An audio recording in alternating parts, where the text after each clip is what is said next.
So just a summary to start with, before we go into the application process, just a summary reminder of what the EUCF funding is. So it's financial support, and it's €60,000, €60,000 of funding, and it can be used for in-house development. So it can be used for your own staff costs, which a lot of funding streams don't allow, but you can use them for your in-house staff costs or any in-house. You can also use it for consultancy supports, or basically anything that you need in order to develop and complete the investment concept. The €60,000 can be used for. It's provided in a lump sum. There is 65% of the funding that is awarded upfront, and the final 35% is paid out when you complete that investment concept report and submit the required documents. So that is, it is, and again, a reminder, it is not funding for capital projects. It is funding to support the development of an investment concept report. Okay, there are templates made available, so there are very detailed templates and supports the whole way through, but just a reminder, it is not €60,000 that can go towards capital investment. It is for developing, or whatever you need to develop the investment concept. That could include energy audits or feasibility studies, consultant reports, specific technical, legal, financial supports that you might need. What is an investment concept? So this is very, this is the key deliverable under this funding, and it's just to make sure that everybody understands. The investment concept is a report basically that's going to translate your project idea into the financial language. Okay, previous webinars that we'll have given, and there are recordings, so I don't want to go into too much detail because I will have gone into detail about this previously, but there is a large amount of, as we know, we have very large and ambitious targets in order to meet 2030 and 2050 climate targets. So there's very ambitious and a lot of work to be done, a lot of action to be taken, and that is going to cost money. And it's estimated that only about 10 to 15% come through public funds, which means we need to go and find 85 to 90% through private and financial institutes. In general, we as public sector bodies, or we as engineers and technical staff members, don't speak the same language as these large financial institutes. So this specific funding is for us to change the language, change our project idea into that language that the banks and the financial institutes understand, and then obviously are happy to fund. If they don't understand what they're going to fund, that they're not going to fund it. So that's really what, in a nutshell, what the investment concept is. It's going to take our technical energy audits and our feasibility studies and assess the projects and translate that into financial language.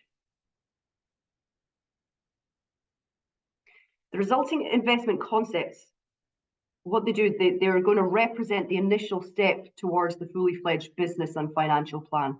Okay, and the aim of that is obviously to mobilize all of the investment that is required in order for us to meet, as I said, our 2030 and our 2050 targets. So we know, and I know you as local authorities have in the last 12 to 18 months developed your local authority climate action plans. So we have that plan. We know on a county basis where we were at the baseline, where do we need to be at 2030, and we've got a plan to get there. Now, how are we going to deliver the money coming from? So in order to mobilize that, those projects, the energy efficiency and renewable projects, we need large scale investment, and this is the investment concept that is going to help us go to those funding streams and hopefully help us attract that investment. As I said, that's kind of a whistle-stop tour of what the investment concept is. If you want more detailed information, there are very detailed guidelines on the EUCF platform, but also we have a previous recorded webinar from about 6 or 8 weeks ago where we went into it in a bit more detail, and again, the recording of that is available. So again, just a reminder, the 7th call, this is the 7th and final call. Okay, it opened on the 15th of October. Eligible applicants can apply until, and I've got there, the 18th of December, 5 o'clock Central European time. On my last slide, I do have 4 p.m.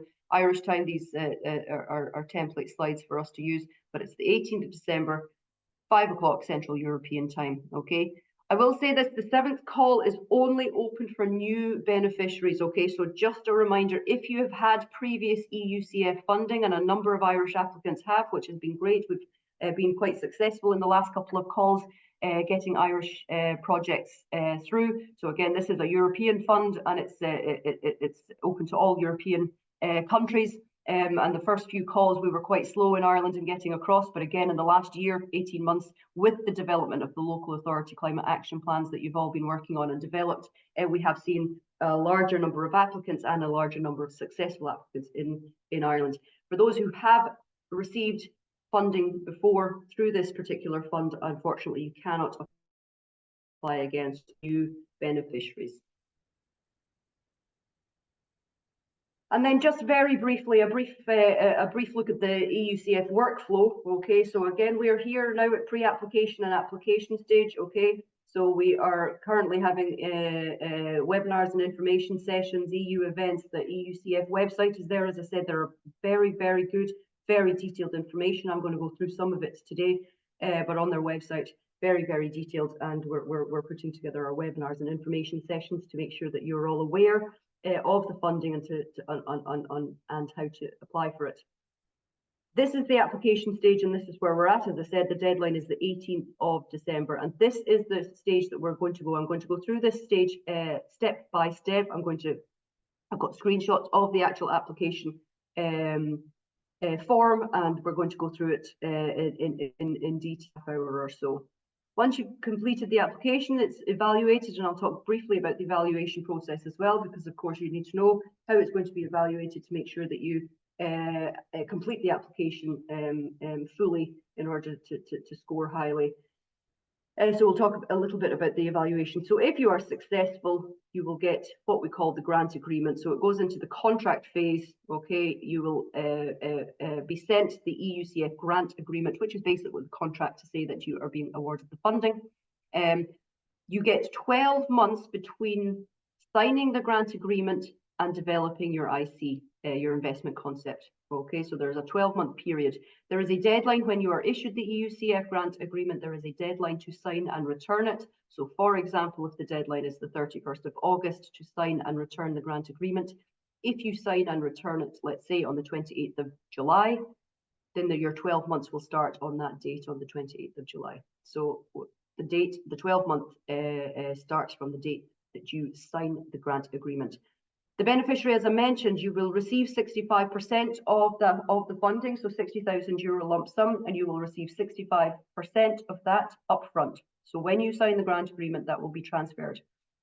You then have, as I mentioned, 12 months to develop the investment concept, okay, and there's technical supports, capacity building and standard tools. There's a number of training sessions and modules that are provided. For this call, for example, the 6th call, there are 5 training modules. It is mandatory that you do at least 4 out of the 5 training modules. Again, that's in order to support you to help best develop that investment concept. So they're online modules, and there is a chance then to go to Brussels for one of the modules. Tends to be face-to-face. And I do highly recommend that, traveling over to Brussels, meeting other European partners who are working on the same kind of projects as us. Really, really a valuable networking and learning experience. And once you develop the IC, then there is a monitoring and implementation period. Once you have delivered your IC reports, the final 35% is paid over as well. So just to give you a brief outline, as I mentioned, there is much more detail on the EUCF website, and we have done previous webinars. So that's kind of a 50-minute webinar in the first 10 minutes there. So as I mentioned, there are links to the previous one. In terms of eligibility, and again, just very briefly, this is one slide. So this is, there are 5 questions here, and if you get 5, if you can say yes to all of these 5 questions, then you are eligible.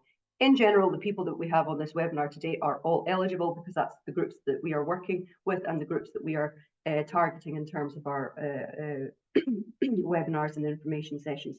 So are you a municipality or local authority, or are you a grouping of local authorities, or are you aggregated entity associated with a local authority? Are you a member of the EU27? Do you have, and this is one previously, I mentioned it earlier, you know, the first few calls, there weren't that many Irish applications because of this number 3 here. Do you have a sustainable energy and climate action plan? So again, it was based or targeted for members of the Covenant of Mayors who had their CCAPs, Sustainable Energy and Climate Action Plans. A lot of, or some Irish local authorities did have a Sustainable Energy Climate Action Plan, but the majority didn't. Now, again, with the development of your local authority climate action plans in 2023, you all now have this, so you are now all eligible to be able to apply for this funding. So that it's not just the Covenant of Mayors CCAP, they are accepting any local climate and energy plan with mitigation targets, which is exactly what your local authority climate action plans do. Will you be able to provide proof of political commitment? So again, there is a template letter available on the EUCF website, and we will send it on for anybody who wants it. Again, in terms of political commitment, in general, your Cathaoirleach, can the Cathaoirleach sign the letter of commitment to say that yes, you as a local authority are committed to meeting your 2030 targets and to delivering on your local authority climate action plan. So again, there's a template letter there, but it does need to be signed by a political member of the local authority. And do you commit to the EUCF monitoring period? So after the investment concept, there is a 2-year, as I mentioned, monitoring and implementation period. And are you committed to being monitored for a period of 2 years? That's a tick box yes or no. And I suggest that everybody ticks yes. So once we have ticked yes for all of these, then you are eligible to apply for the funding. So as I said, I'm going to go through the application form. So this is the application form. There are 4 sections, okay? Number 1, identification of the applicant. Who are you? Number 2, political commitment, which I've just mentioned there, which is literally a tick box and a submit of the letter that you will get signed by the Cathaoirleach. Number 3, or similar, it doesn't have to be, but in general it is. Number 3, the proposed investment project. I will go through this in most detail because this is where, as you can imagine, the majority of the valuation score is coming from. And then the use of the EUCF support. They do ask, and again, I'll go through it briefly, how are you going to spend, or what do you need the €60,000 for? What are you going to spend it on? That particular section, section 4, is not evaluated, but it's just asking you, well, you know, are you going to use it in-house? Are you going to use it for a consultant or whatever? Again, it's not asking for a lot of detail, it's just asking for general detail, and it's actually not part of the evaluation criteria, it's just looking for information. There are 2 supporting documents, a minimum of 2 supporting documents that you must also submit with the application form. It's your CCAP or local authority climate action plan. Okay, so again, you've all got these, so you can submit to your local authority climate action plan. And again, I've mentioned it before, the letter of support from the Cathaoirleach or similar to say that you are committed to development of the IC. So again, there are templates, I've mentioned this, there are template letters of support there that just need to be signed. So 4 sections of the application form and 2 documents, and that is what you need to submit. Again, just briefly, 1, 2, 3, and 4, and I'm going to go through it in detail. Number 1, identification. Number 2, political commitment. Number 3 is the proposed investment, and again, it's going to ask you all of these details. And number 4 is how are you going to spend the money. Just a couple of tips, okay, and again, I have been talking to a few potential applicants over the last couple of weeks who have come asking for advice. This number 1 piece of advice is absolutely critical, okay? So again, you have your local authority and climate action plans. You must include at least 1 mitigation target, okay? It has to be linked. Your application has to be linked to the local authority climate action plan. If you're submitting your local authority climate action plan and asking for funding to help you develop a concept on how to deliver on your local authority climate action plan, well, then the application has to be linked to that, and you have to you know, say that yes, this one particular mitigation target, or at least one, this is the action within the local authority climate action plan that we are going to be targeting with this specific investment concept. From an evaluation point of view, and I will say signpost it.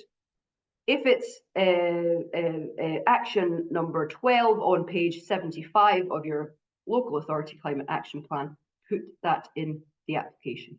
Okay, from an evaluator's point of view, they're going to have a large number of local authority climate action plans. They don't have time. They will not be reading the whole local authority climate action plan. So signpost it for them. Okay, they're very clear. And again, I'll go through it step by step as to where the marks are coming from. Make it easy for the evaluator. Okay, and again, don't talk about something that's not in the local authority climate action plan. Don't talk about doing a project that you haven't included. Okay, so link it back. It needs to be linked and needs to be included in your existing local authority climate action plan. The investments and impacts are summarised personally. And again, I'm going to go through this, and there are plenty of examples. I have one example here in the slides, but there are, again, the guidelines for applicants, there are examples. Okay, so the total investment size and the total impacts are automatically calculated. And again, I'm going to show you what I mean by that. The projects should be focused on energy efficiency. Okay. You can, of course, and do and will have renewable energy projects. However, if your application is only looking at renewables, it won't score as highly. Now, it doesn't mean it's not eligible. However, from the scoring under evaluation of criteria 1, and again, I will talk about that when I go through it, energy efficiency, specifically energy efficiency projects, will score higher than renewable only projects. So, for example, if you have, you're looking at a PV, rooftop PV on all of your public buildings, for example, then time the upgrade of your public buildings to a B2 standard or whatever it is that you have in your local authority climate action plan. Okay, so just you can, of course, have your renewables, but link it back to the energy efficiency. You have to have a good description of governance structure and stakeholder engagement. 50% of the marks, and again, I'll go through this in a little bit of detail, 50% of the marks, so 25% is going for governance structure. What is the governance structure in terms of your delivering, and the stakeholder engagement? Who do you need to engage with? Who are the stakeholders out there within your communities, within your counties that you need to engage with in order to successfully deliver on the plans? Okay, so again, 50% of the marks are going for these two areas. Incoherent and unrealistic figures. Okay, this is one of the ones that has scored people down or have made people ineligible. There is a criterion for coherence and plausibility. There's only 3 marks in it. Okay, however, not only, that's still 15%, but there are there's a 50% threshold to get across. So if you don't score 1.5% on this because, for example, you have talked about putting PV on 5 of your local authority buildings, and in the figures you've said that, I don't know, 20 gigawatt hours of energy, well, that's completely unrealistic. Okay, and you will be scored down. So the figures that you're going to put in to the application need to be realistic, they need to be coherent, they need to be linked, I'll say it again, they need to be linked back to your local authority climate action plan. And there is a coherence and plausibility score specifically for that. Applications must be unique and tailored to the local context. Okay, so again, that's my job, to look at the applications that are coming in and to check if there's 2 or 3 local authorities, for example, all applying for exactly the same type of topic. Then I will contact you all. So applications with duplicate or similar content in the descriptions cannot be considered for the EUS report. So I am monitoring the applications that are coming through. Beneficiaries from previous calls, and I mentioned this one before, are not eligible. Okay, so this is the application, and as I said, there's 4 stages. You can see here, number 1, 2, 3, and 4. So when you log into your EUCF portal, this is what you're going to see. Okay, and you can go through the through the tabs here. I can't because this is live. I've just taken screenshots, but here is the application. Okay, so click into application, and you will see these 5 sections here, and it's the 1 to 4 that we're going to go through in detail. You can complete sections as you go along, and you can hit save, okay, at any point in time, and you can come back to it, okay. You can go back, obviously, you can cancel the application at any time, and then when you are happy that it's all complete, then obviously you can hit submit. So section 1 is the application ID. You do not need to worry about the application ID. When you log into your portal and you start a new application, this will automatically be filled out for you, okay? So you don't need to worry about that. That will be automatically filled out. However, you do need to keep a note of it because that is your application ID. The next one then is number 1, identification of the applicant, okay, and I won't go into too much detail, and I've just used this as an example, okay, so don't, we've made up numbers and stuff here, so don't worry about this. We've just chosen one as an example. So type of applicant, local authority or municipality, the name of the local authority, okay, and again, that should come up automatically because when you log into your portal, you will have logged in or you will have registered as a local authority, and that will be automatic. There are drop-down menus then here for your countries, your NUTS 3 region, and your LAU code. So your LAU code, again, should be automatically populated. For those of you who are unsure of your NUTS 3, again, click on the, say it for me, the question mark here. It gives you information, but there is a drop-down menu and it should be fairly straightforward as to what the NUTS 3 is. That's the European region. So every European region has what we call the NUTS 3 identifier. And then you just fill out your own information. Then what is your population size? Okay, so within your county, again, they're looking at each region. What is the population of the region or of the county? Okay, who is the main contact person? Okay, what is the organization? So again, Carlow County Council, in this particular case, the department and your address. Okay, very, very straightforward.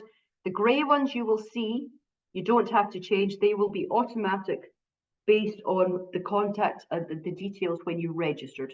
So when you register an account, it obviously asks you for your basic information. So when you log in then to complete the application, there are bits that are already filled out for you. So that is easy. Hopefully that's section 1, and that is who are you. Section 2 then is the political commitment. Okay, so again we mentioned there that there is a template letter. Okay, for again in general the key here lock to sign. Okay, and you also need to submit your CCAP, Sustainable Energy Climate Action Plan, or in your cases as local authorities here in Ireland, your local authority climate action plan. Okay, there is a section here, click to choose a file or drag it in here. So when you click in here, it will say where, you know, go and find the file and you will upload your local authority climate action plan. Okay, general information about the plan. Okay, do put in the title of the plan as per your local authority climate action plan, whatever title you've given it to. What is the time period that it covers? Okay, I think they're 5-year plans. So what is the time period that your plan? Put the URL, so put the website or the link to where you can find it. Okay, and a brief description of the plan. Okay, so input the details from the plan, specifically in relation to obviously the energy and carbon savings.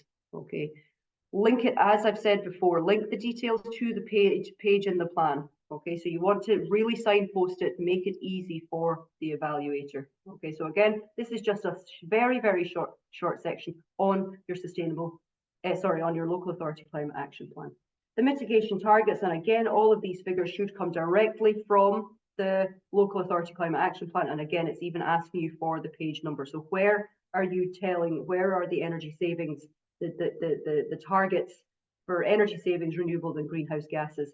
Any other targets, if you might have them in here as well. What is the unit? What is the target year? So again, all of these figures should be outlined in your local authority climate action plans.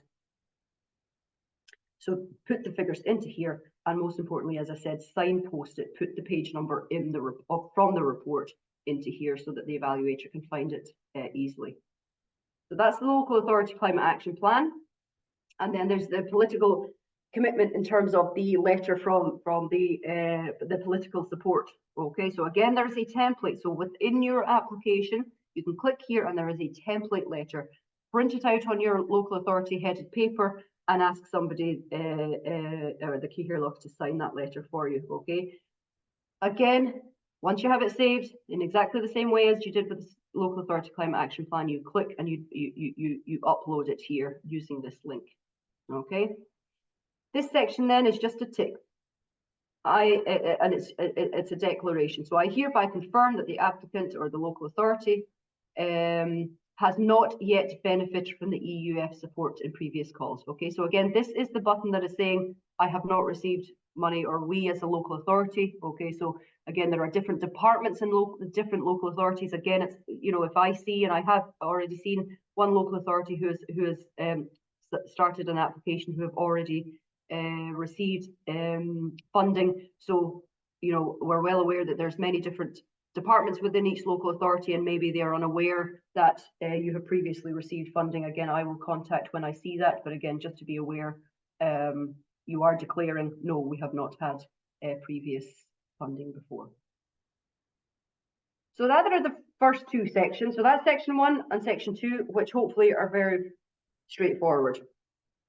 I will say that and again from previous calls, the one thing that I know some of the local authorities have had trouble with is getting that signed letter from the Cathaoirleach. Okay, whether you catch him or her in the office whenever they're passing or whatever it is, you have to sit down and explain it to them or whatever it is. That is the one thing that we have heard is. It's not difficult, it's just make sure that you've got enough time. So again, the deadline is 4 p.m. Irish time on the 18th of December, which is in about 10 days time. So, get that download. If you don't have it done already, download that template letter and get it out and get it signed by whatever means you need to get it signed by, because again, we have heard that that's the tricky bit in terms of time, not in terms of actually getting it done, if that makes sense. This next bit then, this is section number 3, and this is the main section, and this is where you're going to get all of your marks, okay? So this is the main section. So 3.1, title of the proposed investment concept. Now, what I will say here is describe the project in the title. So don't give it a generic title like,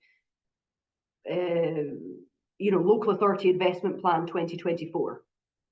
Okay, it's too generic. So make sure that the title of the proposed investment concept, because again, this investment concept is, and you will have mentioned it previously, you are targeting a specific area or a specific mitigation measure or a specific action within your local authority climate action plan, or perhaps a number of actions.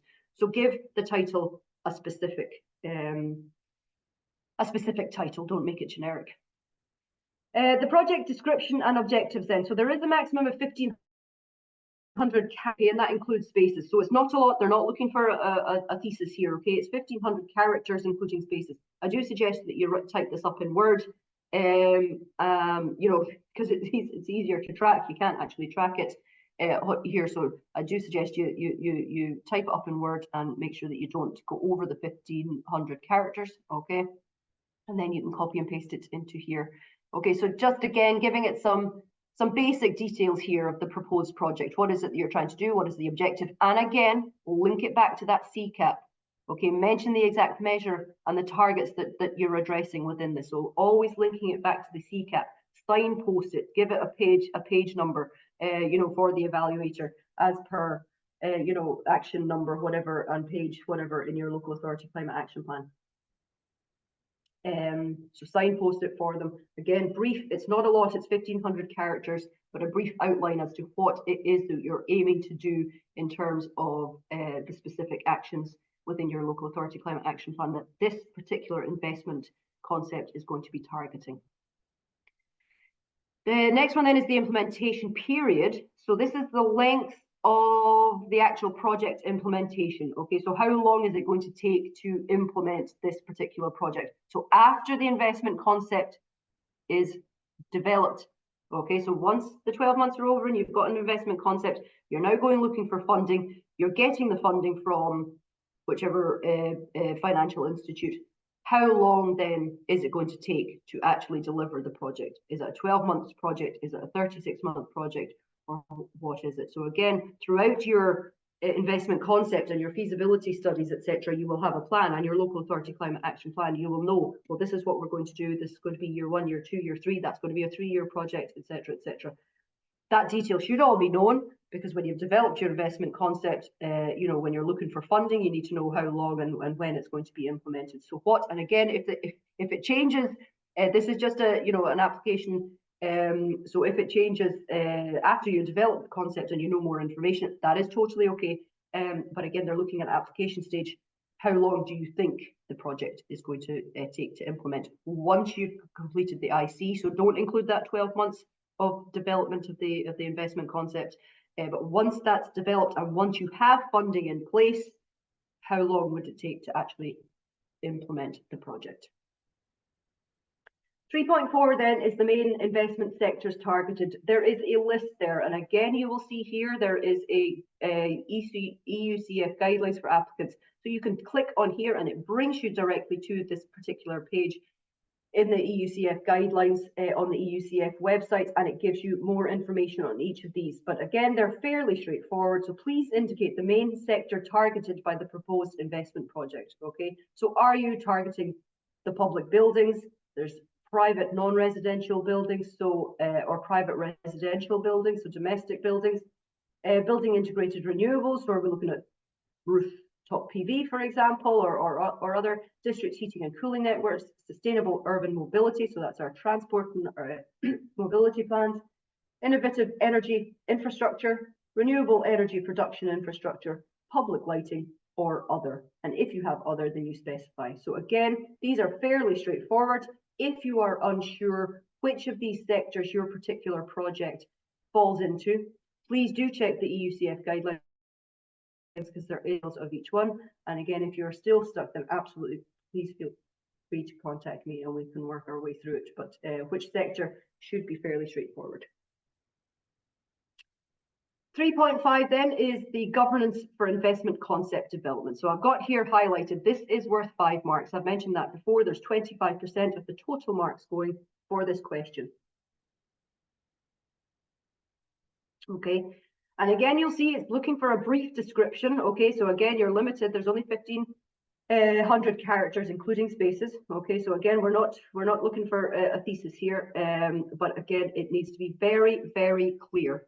Okay, so you know, this is a key part of the application. So check the evaluation criteria, check what it's specifically looking for, a clear identification of the roles and responsibilities of the actors, a brief description of the decision-making processes. Okay, so who's making the decisions, and a brief assessment of whether the internal capacities are sufficient. Okay, and again, the point of this funding is, you know, the funding can be used for your external expertise. So if you know that you're going to need a legal expert and you don't have that legal expertise in-house, that is okay.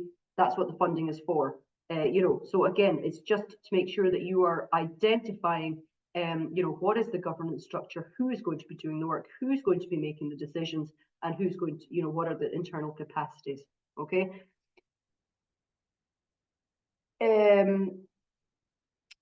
Again, in the application guideline, there's a bigger description here for each section, but really it's the point here to make is to make it clear. So understand, and again, your local authorities, you have very clear governance structures. You know about governance. So again, this shouldn't be too difficult, but again, it's just to make you aware, make it clear for the evaluator.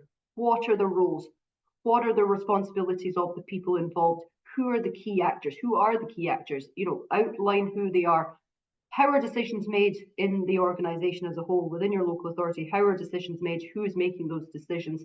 Okay, and again, as I've mentioned, is further external support required? So are you going out for external experts and specialists? And if so, how are they feeding into organisational structure and the governance structure? Okay. As I said, it's not a lot. It's not a lot. It's 1,500 characters, okay? But just be very, very clear. Again, answer the questions and be clear. There is 25% marks. Anybody who needs any help with this, again, following today before the 18th, please contact me.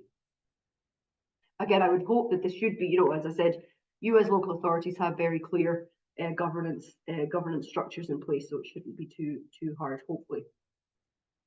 The next one, and again, I've got here another 25 marks, is evaluation criteria 3. This is the engagement of the stakeholders, okay? So please describe the proposed strategy for stakeholder engagement for the development of the IC, okay? So again, we've got our local authority climate action plans.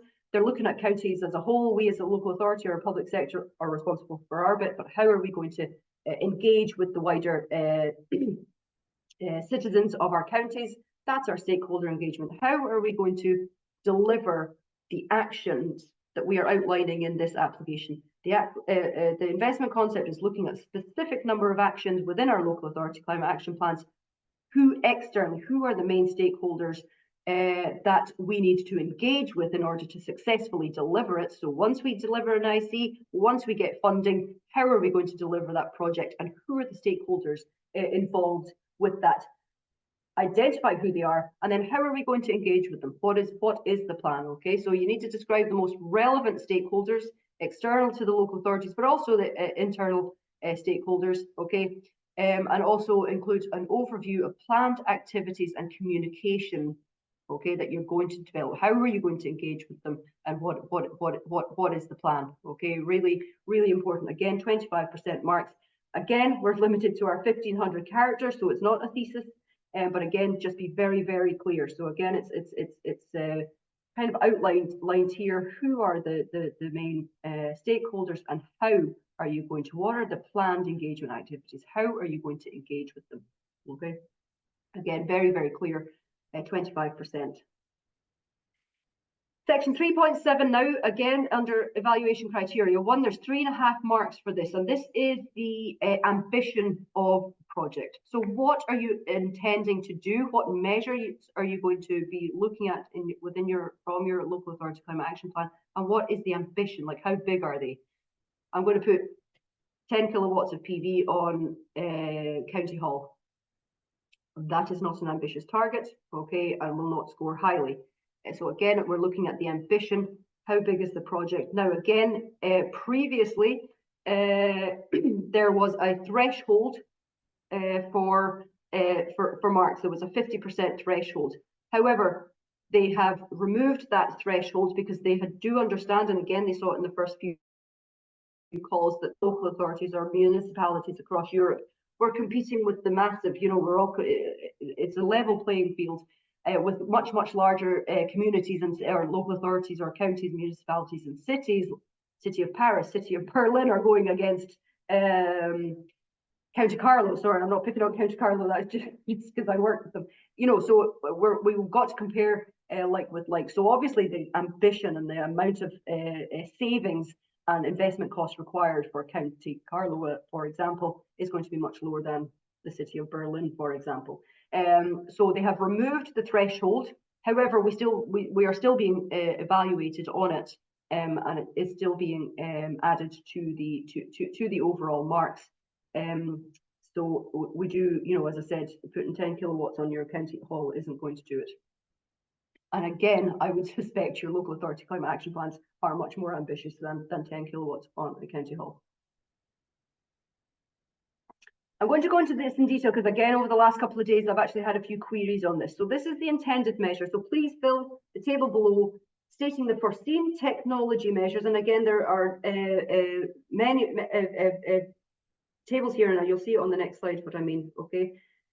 So what are the measures that you need to be financed by the investment concept? So what measures are you looking to be financed, basically? What are the capital investments? What's the CapEx of them? And what are the estimated energy savings, renewable generation, and greenhouse gas emissions? Okay, so again, link these. These should all be outlined, or should be outlined in some manner within your local authority climate action plans. Okay, as I said, you know, again, we want to link it. So if you are intending to put a measure in here that is not mentioned at all in your local authority climate action plan, you know, it's not going to be scored highly. I've got this as an example, so I hope you can see that. This is an example from another country, but just to give you an example. So what you will see on the application form before you submit anything or before you type anything in is this one table: intended measure, investment sector, cost, savings, etc. Okay, and this is what it's looking for. So for example, in this particular example, they are doing 1.8 megawatts of electrolysis. Okay, they're innovative energy infrastructure. This is the estimated investment cost, so €4 million. It's going to save 16 gigawatts of energy.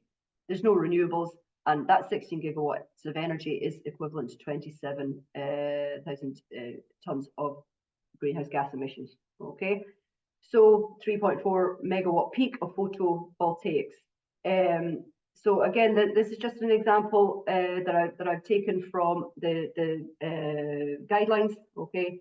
So each of the individual measures are submitted here or are put in. As I said, you will see this one line, but as you start to complete it, you will get, you know, you can just add in more lines. So all of your intended measures from your climate action plan should go here. The investment sector, okay, and I went through that previously. It's similar to your sectors above. There is a drop-down menu. Okay, so if you remember the sectors that I mentioned earlier, okay, there are drop-down menus here. What it's looking for is the cost of each element, the energy savings for each element. If there's no savings, then it's renewable energy production. Please do not get mixed up between energy savings and renewable energy. Okay, so if you are putting PV and you're not doing any energy efficiency, so in general that would not see an energy saving, but it will see a renewable energy generation. So don't double count. Just be very careful about double counting. If you're producing renewable energy, you know, is there energy saving on top of what's being produced by the renewable energy, if that makes sense. And then again, the greenhouse gas emissions. So for each of these, and this is what was then causing some confusion, because section 3.8 and 3.9 are looking for the expected size of the investment and the expected impacts. When you submit each of your measures, and some of you will only have one measure, some of you might have 2 or 3. This happens to be a big application and they were looking at 8 or 9 measures, okay? You may only have 1, 2, 3, however many measures. It is going to add up a total. So all of the investment costs on an individual level is added up here to 11.7 million. And it's this 11.7 million that goes into section 3.8. Okay, so if you only have one measure and a cost of €2 million, then you're going to have €2 million and €2 million. So it will be the same. Okay, but if you have more than one, then you put the cost and the savings for each individual element. It automatically adds it up to a total, and these are the figures that you use for 3.8 and 3.9. So you can see there, the total size of the investment is 11.7. Expected energy savings, again, is the total of this column, 57, 12.5, and 11,198 for the greenhouse gas emissions. Okay, so I hope that makes sense. You will see this on the application form, but complete it for all of the measures that you are going to be looking at in this specific investment concept. Okay, it will look like this, and then for 3.8 and 3.9, you're putting in the totals of these columns. Okay, so that is 3.7, 3.8, and 3.9. Again, energy efficiency is being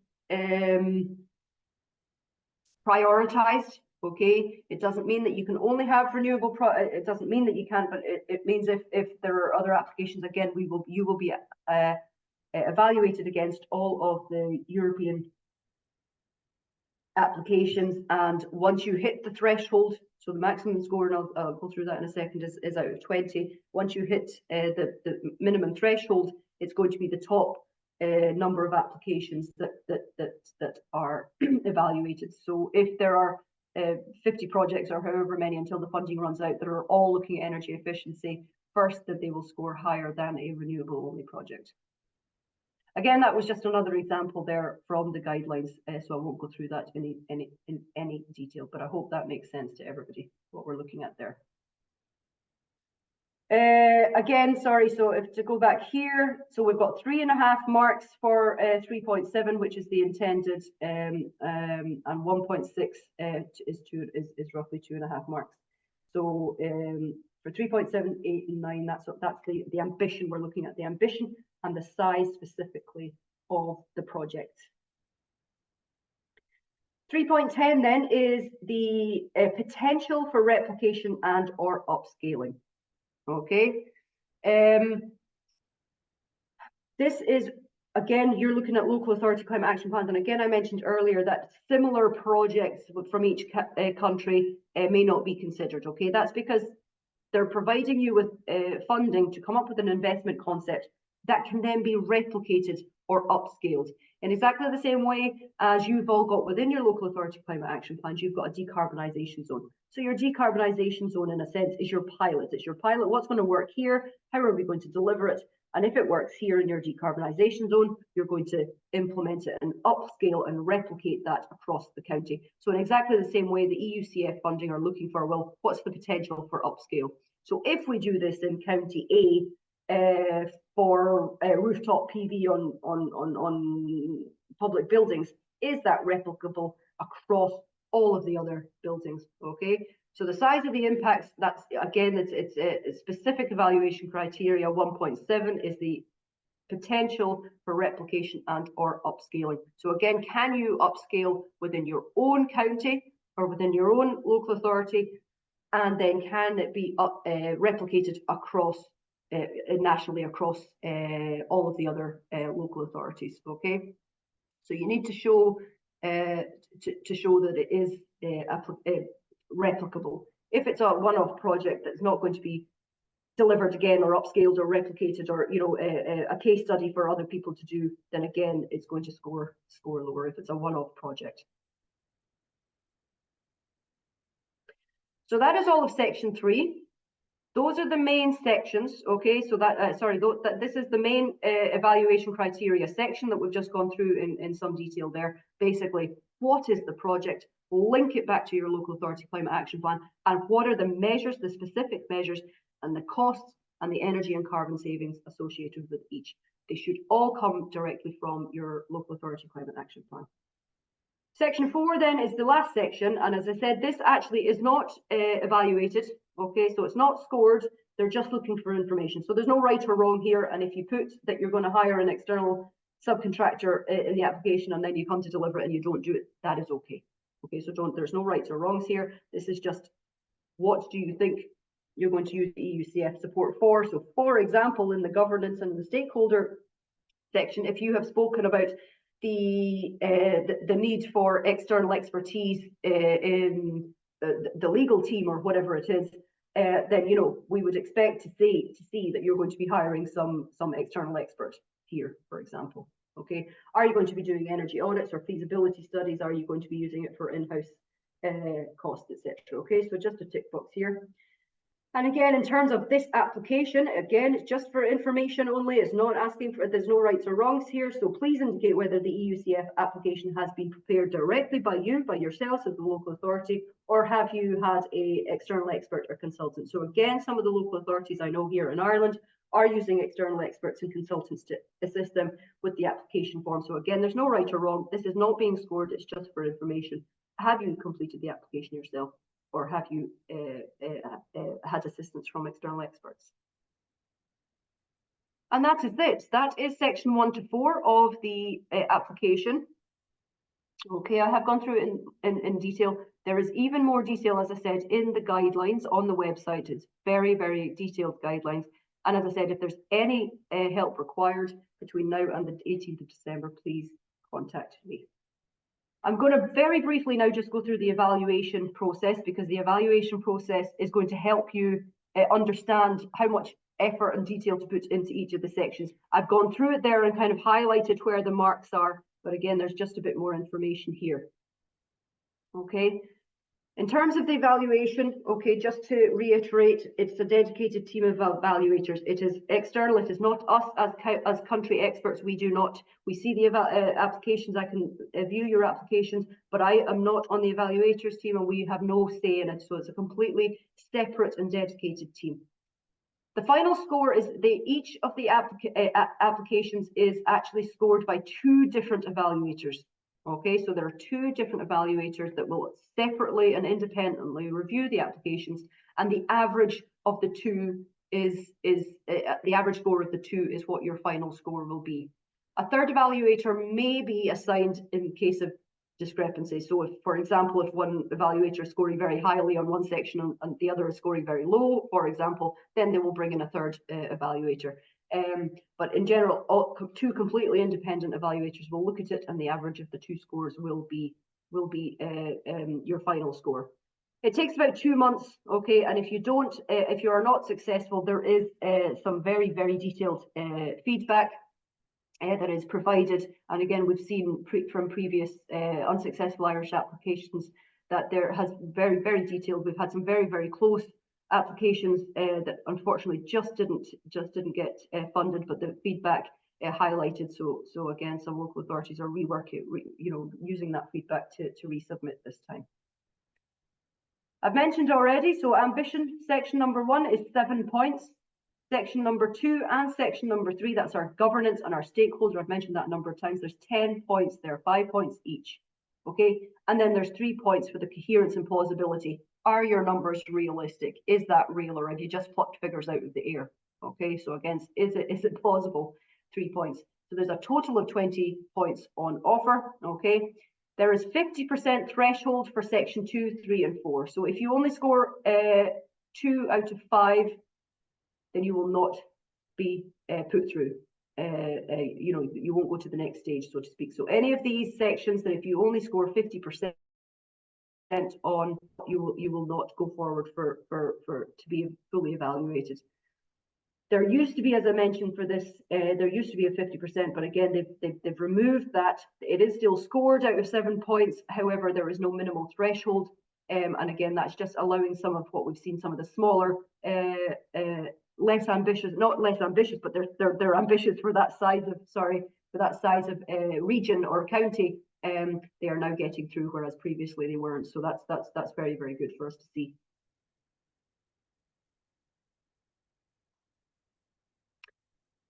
Again, just a bit more detail, and again, all of this detail is in the guidelines. Okay, so 20 points again across the 4. Okay, and there's an even greater breakdown. So in section 1, for example, your 7 points.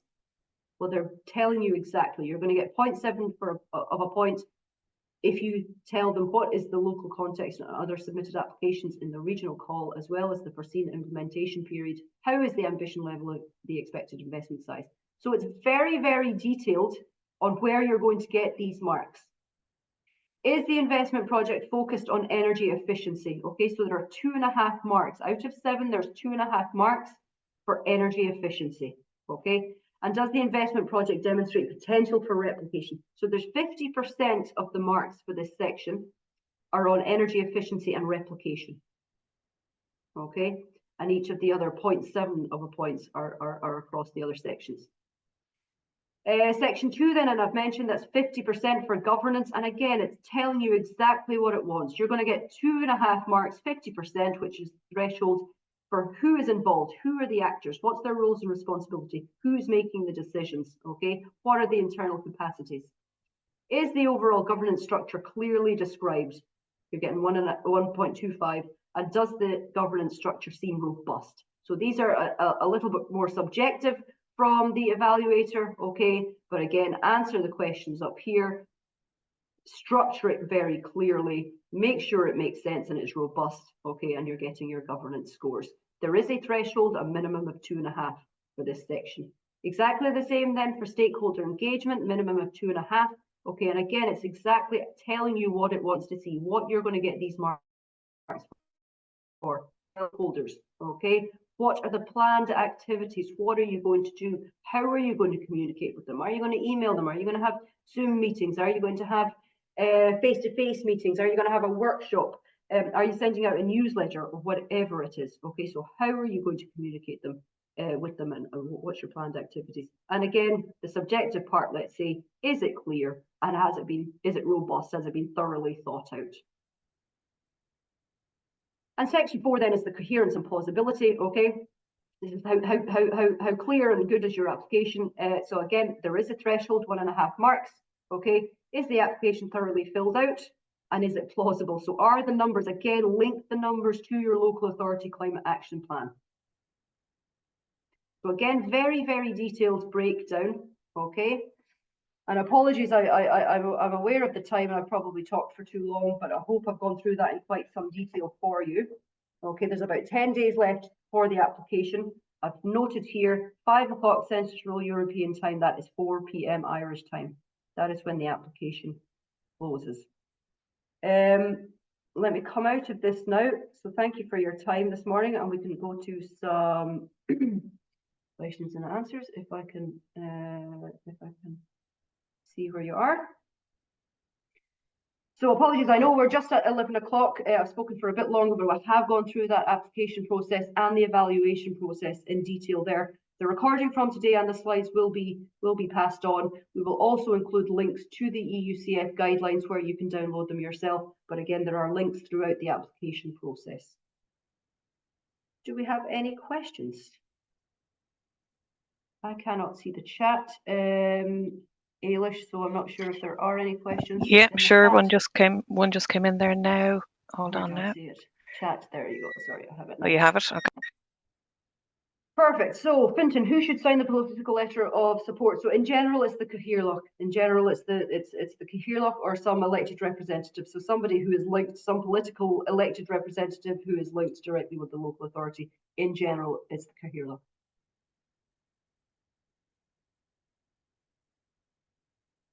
Any other questions? Is anybody looking to apply for this funding? Is anybody looking for any support or advice? Hi, Alex. Sorry, Hey, Ruth here. I don't know what's going on with my camera. Sorry. Look, I suppose it kind of just jumped into our consciousness recently, this fund. And what we were kind of half thinking of hopefully using it for was our decarbonisation zone and getting that kind of rolling. Now, I don't know though if we will be able to use this fund, because we wouldn't have very defined metrics to put in, to be honest with you, Alex. It would be more, we're starting from scratch, as you know, for our decarbonisation zone. So it's more a case of kind of stakeholder engagement and mapping and that sort of thing at this stage right now. So I don't actually know if this fund will work for us, to be perfectly honest with you, for what we were kind of hoping it to do. What would you think? I guess if you, yeah, I would. I can have a separate chat with you in detail, but I would say, I'm guessing you've got some figures for your decarb zone, because that was to be included with the climate action plan. So you've got a baseline emissions inventory, I'm guessing, we have for indeed, the decarb zone, and you know where you need to get to. Yes. So there are target figures there. Yes. I don't know the detail of it, but if you have it split between, I don't know, for example, public buildings, transport, domestic. Yeah, they are split up. Yeah. So you will. So again, what you want to look at is, you know, for example, you know, the domestic sector or transport. There's been a few urban mobility mobility active mobility plans, etc. applications that have gone in. So, you know, look at, take one element. You can take a number of elements if you want to be very, very ambitious, but in reality, you know, take one or two of the measures and say, right, that's what we need to target. We need to deliver on this, and we need the support, the money to help us. We know that it's going to, or we guess that it's going to cost us 10 million to upgrade all the houses in this decarb zone, whatever it is. We can't do that. So where is the money going to come from? That's what this investment concept is for. Where are we going to get the money to deliver the decarb zone plan and the local authority climate action plan? Because we know it's not coming from public funds. So we know we need to go out and attract private finance, whether it's for, you know, us as public sector bodies or for low-cost loans or for grant programs or whatever it is, we know we're going to need to attract the private finance. And that's what this is for. So let's just, I'm going to throw out, it's going to be 10 million euro to deliver the houses, upgrade all the houses in the decarb zone to B2. And how are we going to do that? So that's what the 60,000 euro can be used for the feasibility study, right? We need to look at all of the houses. We need to get more details. We know that we're going to have to, I don't know, upskill contractors or whatever it is. So you can have the basic idea and use this funding to come up with the details. With the details. Okay. So you can do your feasibility study, your audits, your mapping. You can do all of that in this, and then the last part of it is it will take all of that technical information, and the report template will help you to put it into the IC, the investment concept report, that then the financial institutes will understand. Okay. I hope that makes sense. Okay. No, it does. It does. Yeah. Yeah. I'm just kind of, I suppose I'm trying to work out how to, how to kind of put that into an application form. If you're at a very early stage, that is okay. That's what this funding is for. It's to help you go, oh, we're here. We need to be way over there, and it's going to cost us a lot of money to get there. And this is the first stage, right? We need to take the first steps. We need to work out what needs to be done, how much it's going to cost, and then we need to put that into the financial speak and go and find the funding. So if you want, I can give you a call later on in the week, and we can or later on today, and we can have a quick chat about it. Yeah, I'll go in. I'll have a proper look at the application form and everything now, and I might just bounce back to you then, Alex, if that's okay. Yeah, of course, no problem. Super. Thank you very much for that, Thanks, Alex. See another email here, message here from Sean. So you're detailing the actions involved. Should that be just the climate action team or county managers and DOS, etc.? I'm guessing you're talking about the stakeholder group there, Sean. So absolutely, all the stakeholders, internal stakeholders and external stakeholders, who are the actors that are involved? And sorry, also perhaps you're talking about the governance structure there. So absolutely, it's not just the climate action team that are going to be delivering or responsible or responsible for delivering these actions. So absolutely, everybody, including chief exec or whoever it is. Yeah. Any other questions?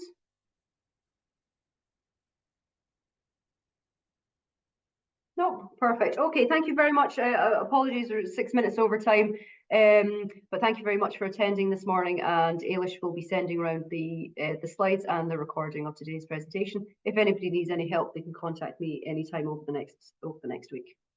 Thanks very much and good luck. Thank you, Alex. Take care. Thanks.